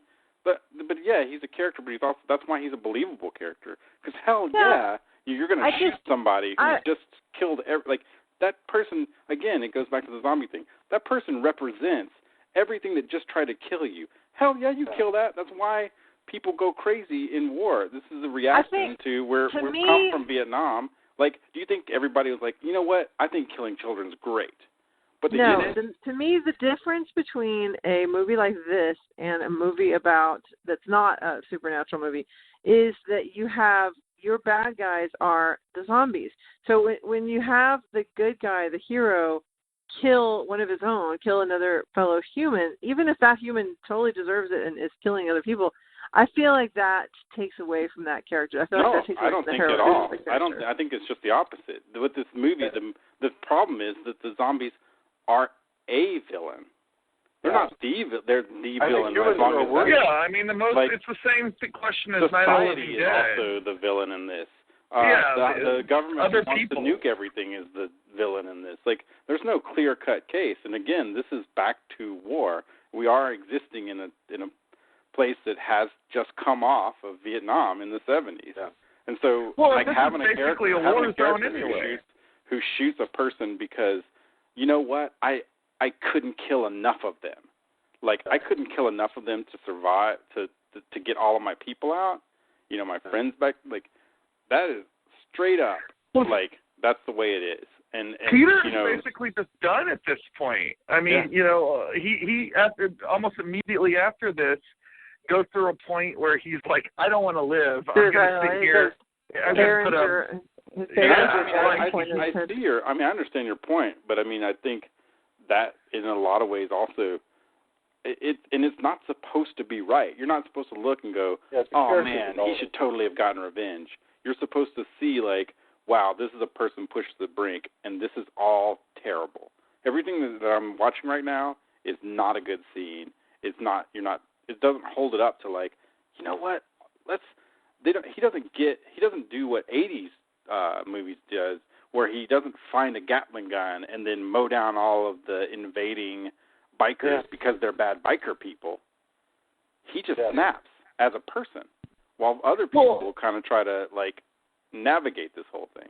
It's true, and I think I think you've just illustrated why this is ultimately, even though there's a lot of action in this, why this is ultimately more of a horror film than an action film too. Because absolutely, like there's that thing that sort of makes you feel like you've been punched in the gut. It's not all fun, and like even the bikers, they have their little pie fight and it's all fun and everything.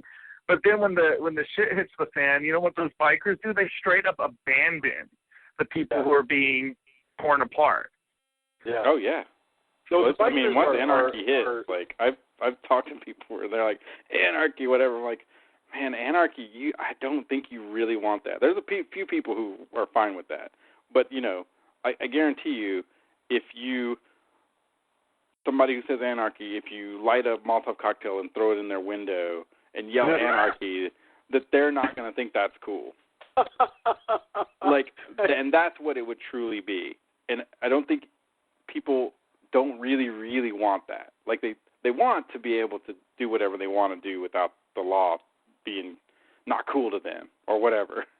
I want to do what I want to do. Is what they actually Well, that's want. why there's this weird wish fulfillment about these kind of movies, and I feel like that a lot of other zombie movies, and the remake is kind of guilty of this, and I think a lot of the Resident Evil movies are guilty of this, and just in general, that they pick up on the wish fulfillment aspect of zombies, but they don't pick up on what you're saying. Like, this is all terrible. This is anarchy. This is, like, even the best guy in this whole movie can snap, and he comes out of it. He decides at the end that he would rather live.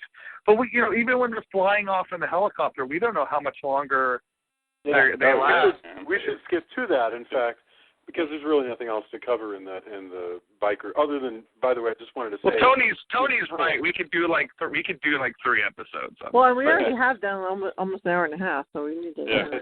Well, but the audience doesn't like it when we point out the times, so But we should get to the final sequence.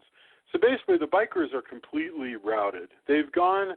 I think they lost control, and they go into the same kind of frenzy that completely normal mobs will do, where they go into a wilding phase. They feed off one another's energy, and that's when mobs become super dangerous because they can do crazy shit. But so this happens to them, and they end up losing to the zombies, and that lets the zombies loose through the entire mall after our heroes had worked hard to sort of secure the mall, so the zombies were penned outside. And so Francine, who's learned to fly a helicopter, is going to take off, and for a while, Peter, who decides he's got nothing left to live for, just contemplates shooting himself in the head as the zombies sort of find their way to his resting, where he's hanging out. And then at the last minute, Peter goes, you know what, I can run past these. He changed his mind, and he just sort of pummels his way past them. And I got one scary thing, one thing that really worried me when he gets away, is that he loses both of the rifles he's carrying. I don't know if they have a stash of guns and ammo on that chopper, They show them loading guns and ammo onto the chopper. Oh, thank God, because he has 2 rifles, and by the time he gets on the chopper, he has 0 rifles, and because he literally hands the zombie. That really hits home of the hey, you have this thing, but when things get really bad, they can be really, really bad. They can turn really bad really quickly. Yeah. And again, the bikers, they're the part of this chaos that is out there that, it's always just slightly out there. And they do this somewhat in Walking Dead. But again, I was reminded of how much is informed Walking Dead from it's a well-told story, but man, this has it encapsulated in 2.5 hours. Yeah, maybe you don't actually need 5 seasons. Maybe you can just do it in 2 hours. Yeah, because, it really, and, these bikers, these probably aren't the bikers who do toy drives and such, or maybe they were at one time. But now it's, we survive by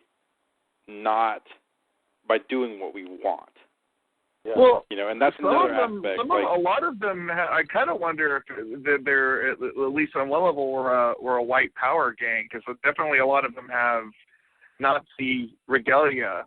Yeah, but again, that was kind of there were enough gangs that became part of it. Even a and that Nance Angel, the guy has the correct way, the non-Nazi version of the swastika, which was around for for centuries. But one of the lead bikers definitely has an SS helmet on. Oh yeah, that's right.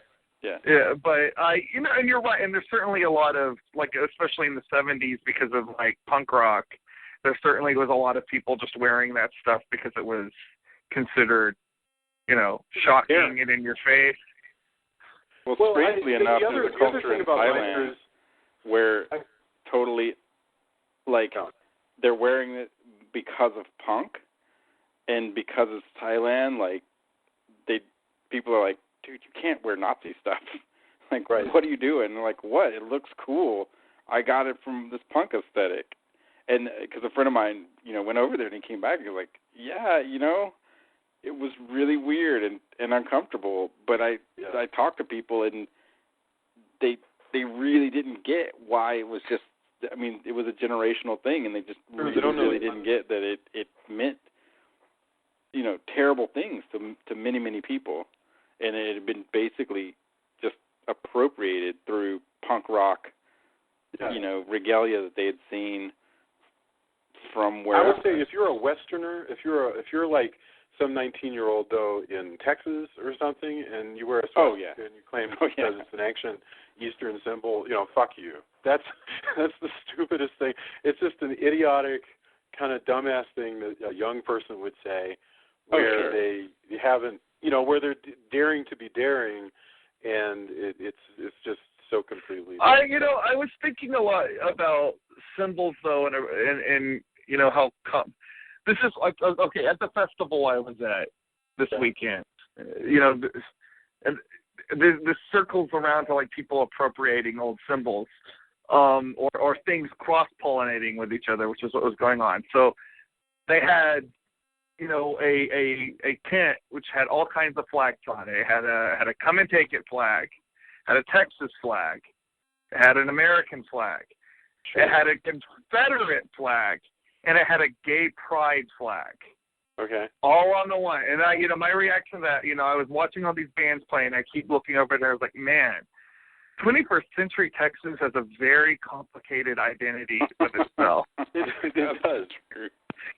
Can I just point out that Altamont was 1969, so that's not even 10 years before this movie, and that's where most people had their familiarity with bikers, and that was the one where the Hells Angels had been hired for reasons that are unclear to me to do security at by the Rolling Stones, and ended up getting really violent and crazy, and it was this deeply disturbing situation. Again, to white middle-class America who just want to order some Sears Roebuck jeans and have a nice couch. That's all they want. And so the notion of bikers and stuff is just very exotic. Because I think if you're Romero, you might know some bikers, and they might go, dude, you kind of made us look bad in this movie. But I think this movie is playing on people's prejudices. Again, I know some bikers. I'm sure Tony knows some bikers, and some of them are, a lot of them are great guys. And a lot of them love this movie. So I think that, I don't think there's too many biker guys that are actually watching Dawn of the Dead and thinking it's a serious documentary on biker life. Well, it's in the same way that you can show mountain men in a positive light, like in Next of Kin, not to choose a fine film, but at least a film. And you can show mountain men who as crazy rapists, like in Deliverance. And it just depends. You're telling a story. You've chosen to take a perspective. Yeah. Well, in this, they represent freedom of sorts and chaos. The chaos that anarchy and freedom bring unchecked by, society. And it's just right outside your door. In this case, it's bikers. But it could be a number of things. In another area, they've shown us already it's rednecks, although they seem to be a little bit more organized and at least working with the cops and National Guard because, how else can you have fun and shoot a bunch of zombies? They may still be doing well.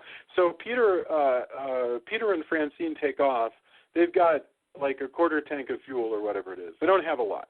So they're not going to get much beyond, wherever they are in Pennsylvania. They're going to have to keep doing what they were doing a few days ago. They're going to have to stop again and get more gasoline.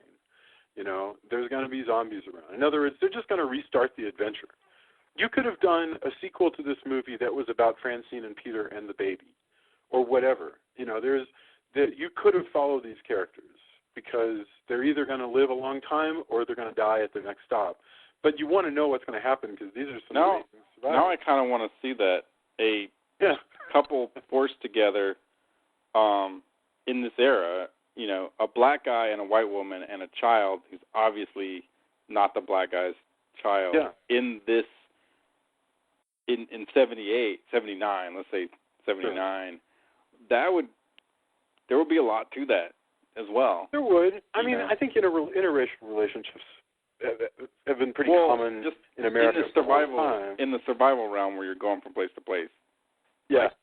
There's stuff there. I don't know. Grow closer together. Yeah, absolutely. Although I am sort of glad that every time Romero has done with these, he's given us like a fresh set of characters.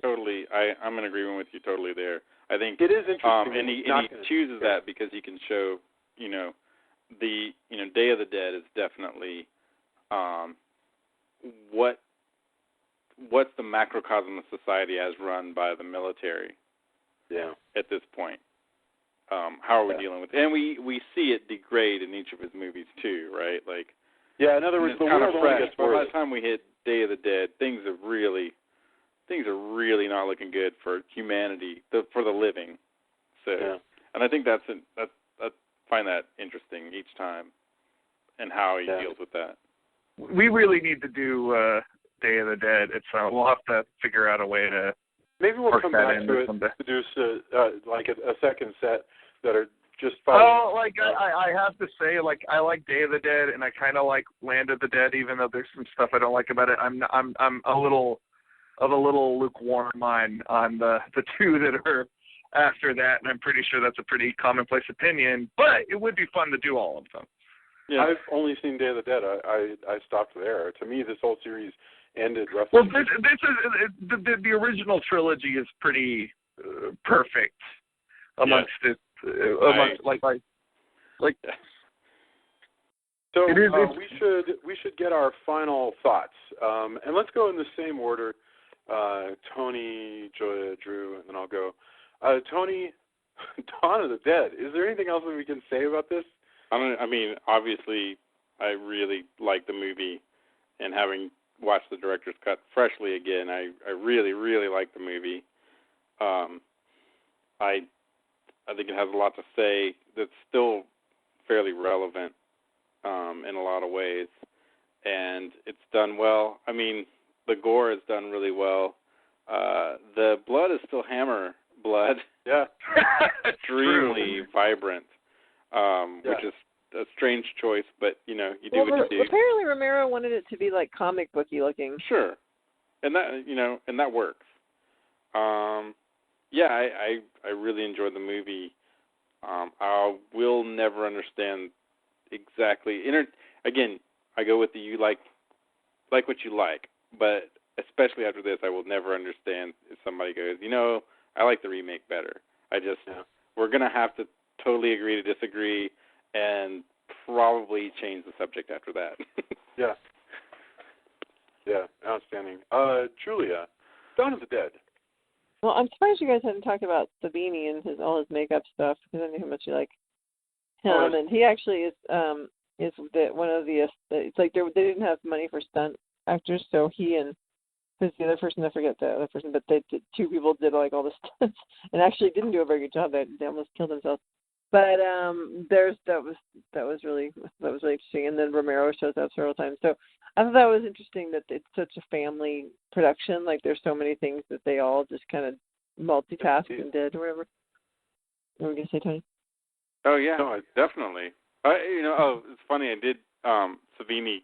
I saw him at the Draft House, and he went to go. He had a great story where he goes to talk to the people who created Resident Evil, and they're talking about maybe doing a movie. They didn't end up doing it with him, but like he's talking about the game, and they're, oh wow, we're gonna meet Tom Savini. He had a big hand in this movie that we turned into this game, and they were more excited because they recognized him as Sex Machine from Dusk Till Dawn.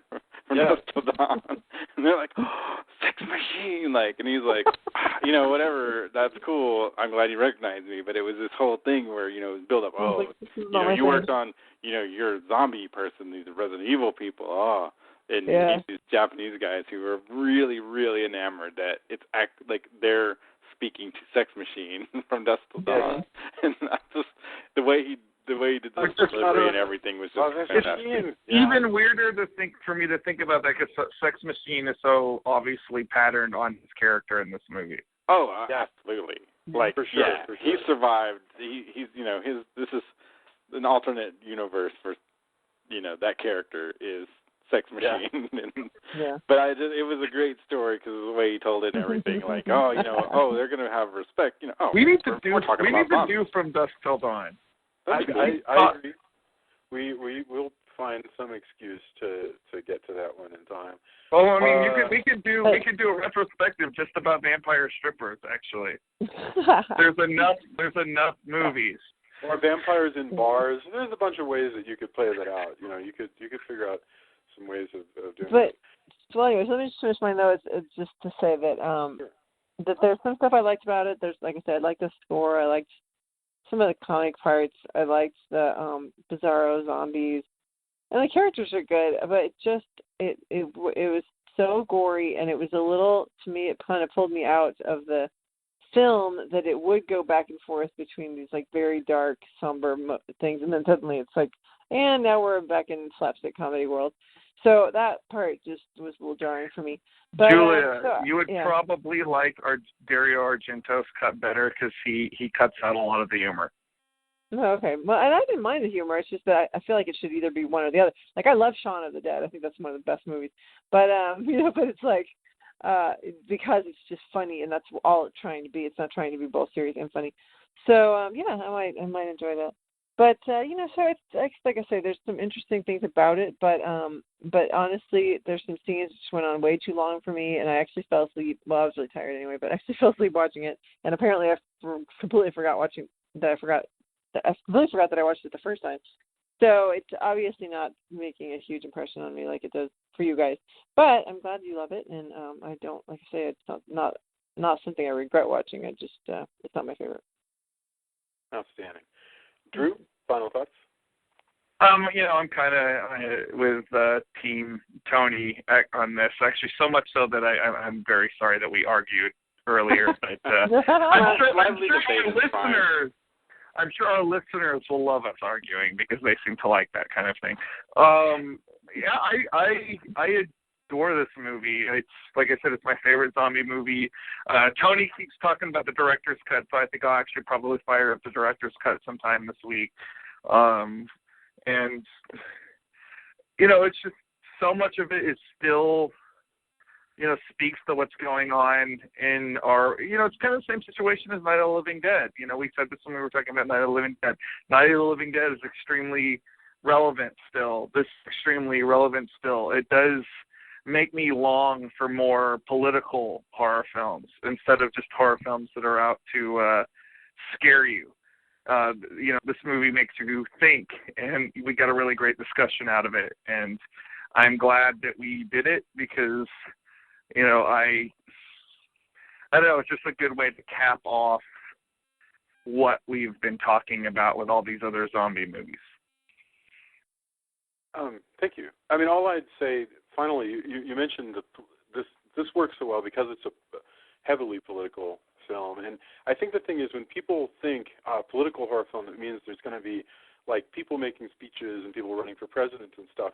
But the really gut-punching political work is that which makes you analyze the world you live in.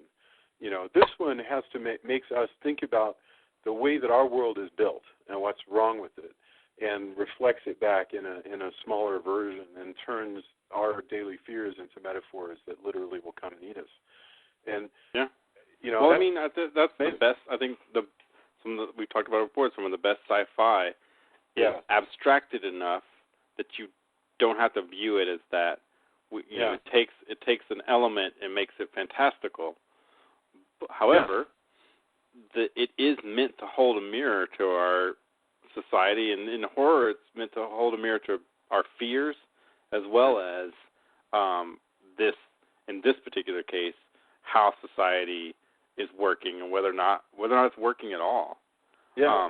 And if it was a straight up political drama, X amount of people are going to just dismiss it, and I don't want to go see that. I can see that on the news. But you've added zombies to it, so we're both horrified and abstracted from it, and then it takes us out of it. So wait, what's he saying there? Yeah. Oh, I thought I was watching a zombie movie. Instead, this made me think. And some people are going to enjoy that, and some people aren't. But I really had forgotten at how much. I mean, it's been talked about a lot.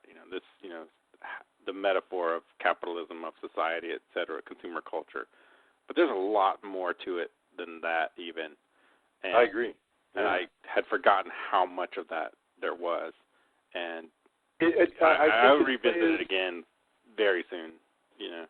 I should. I think it plays with a fear that we don't want to grapple with, which is that we're afraid that the stuff that we have and the world that we have could be taken away from us easily by things beyond our control or by people beyond our control. I think it's a very scary thing, and that's why it makes a good horror film.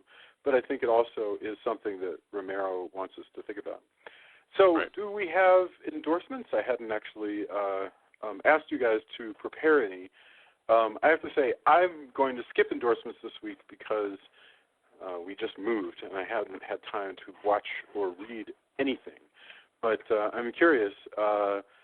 Tony, do you have anything to endorse for us this week? I have a few things, and I hope that you're cool with that. Good. That's perfect. If you're in Austin, my wife, who I met in '96 through Musicians Wanted ad, and that's how we met, was actually through me auditioning for her band, which we didn't make a band then, but then we did a couple of years later, and we're playing our first gig together in well over a decade.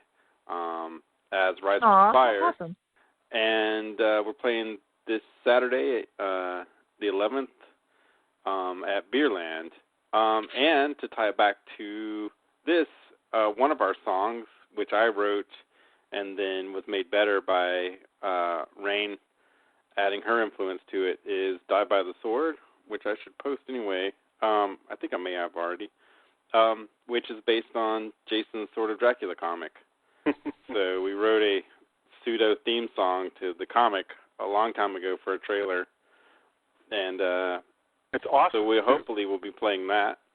I also want to endorse Max, who is on has been on the podcast a few times.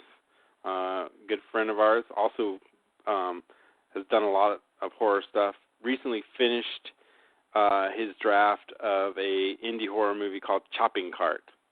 And it's going to need some loving, which I'm sure hopefully people won't get sick of me talking about Chopping Cart in the future. They're moving towards doing a Kickstarter pretty soon. So be on the lookout for that because, you know, Max knows his biz, and I'm kind of excited to see a crazy-ass horror movie called Chopping Cart, which is going to be great. And then also, finally, really cool, had some cool horror discussions with the owner of the Facebook page, the Texas Metal Show, which has interviewed a lot of bands that I like and a lot of metal bands locally. If you get a chance, then I should post a link. The Texas Metal Show, also super cool, very supportive of local acts. And, you know, when we were talking the other day online about Deserts of Mars and music and everything else, talked a lot about horror. His recommendation was pretty hardcore, things like the new American like guinea pig movies, which I don't know if we'll do like a real super gorehound show, but, you know, I've softened a bit. I think we all have. So, but we'll see. But, you know, we talked a lot about horror, so, and there's always that link between horror and metal. So check out the Texas Metal Show when you get a chance as well. Excellent. Drew, do you have anything for us this week? Yeah, actually. Excuse me. Huh? I said, Oh, that's right. That's true. Ladies first. I insist. I didn't know you had one. I apologize. I'm sorry. That's all right. No, I'm like Jason. I haven't really consumed very much, but I was going to say that we watched Alice Through the Looking Glass in honor of our little daughter's birthday because it was her request, and it was pretty cute. You know, it's not the best movie that I've ever made, but it was really interesting. Gosh, so visually interesting, and I mean, I just can't believe how many, just everything is. Even the actors, like pretty much, I don't think any of it's not computer animated, really. And so, you know, it's kind of a neat film to look at if nothing else. And I love that the main character, that Alice, is a ship's captain, which is pretty cool. So it was a neat little movie. Okay, now Drew can go. Sorry. Excellent. Drew, go ahead. Hello? Yeah, go ahead. Last week when it was pouring down rain, I always feel like I want to watch a haunted house movie. The trouble is that I actually think most haunted house movies are really terrible. I think there's like 4 or 5 good haunted house movies that kind of shed a light, like a really positive light because they're so great. And then the rest of them are just basically knockoffs of that and bad ones at that. So I have a very hard time making myself watch one, even though it's like the perfect atmosphere. Jamie has really been wanting to watch Oculus, and I've heard a lot of mixed things about it, so I kind of put it off. But we put it on, and I have to say I was really, really surprisingly, I just really enjoyed it. It was very simple. You know, that was the thing that I liked about it. It didn't do a lot of crazy things with it. In fact, there's basically only 2 actors through the entire movie. In a lot of respects, this movie could be adapted into a stage play extremely well. And it's just very atmospheric and, you know, very creepy and just like a good old-fashioned ghost story. And, you know, I just kind of got off on how effective it was by not trying so hard the way a lot of these other movies do. And, you know, so I'd say it's on Netflix right now. I know it's actually now several years old, but it's brand new to me. So, you know, I'm recommending that. Another thing that I've been revisiting because we've been talking about zombies, I pulled down off my shelf, which is a Vertigo series from a couple of years ago called The New Deadwardians. And it's a series it takes place around 1910, and the zombie apocalypse has started then. And the English Empire's way of dealing with zombies is turning their soldiers into vampires. So they are, in fact, zombies will not register a vampire as anything. Like, they'll just ignore them. So they're like the perfect way to kill a zombie. They can just walk right up to it. The zombie won't even react to it and like stab it in the head. So this is like taking place like a couple of years after a quote unquote zombie war, and society is now settled into this thing where there's like a ruling class of vampires and there's an underclass of humans and an underclass of zombies. So it's really more of, even though, you know, a lot of the stuff that I'm talking about right now is like a bunch of clever twists on, you know, genre tropes, what this really is it's saying a lot about like the class system. And I think that would tie in very neatly to anybody that is looking for, you know, more political meat on the bones of their horror fiction. And the comic is collected. You can get it all on Comixology. You can probably find, since it's only a couple of years old, you could probably find the whole thing in its collected form at any comic book store. But it's called The New Dead Guardians, and it's a lot of fun, and you should check it out. Outstanding. All right. Well, Dawn of the Dead was a fabulous movie to discuss. I really enjoyed this. I'm glad you guys could be with me. I don't know. I really want to hear what the listeners think on the Facebook page. If you have any comments for us, any questions, any arguments, we totally want to hear it. If you leave reviews for us on iTunes, that's really great because it helps people find the show, find your friends, tell them to listen. We're going to start a new retrospective very soon that we'll be announcing extremely soon. And I hope we get to hear all of you guys next week. Thanks, everybody. Have a beautiful week. Good night. Good night. Good night.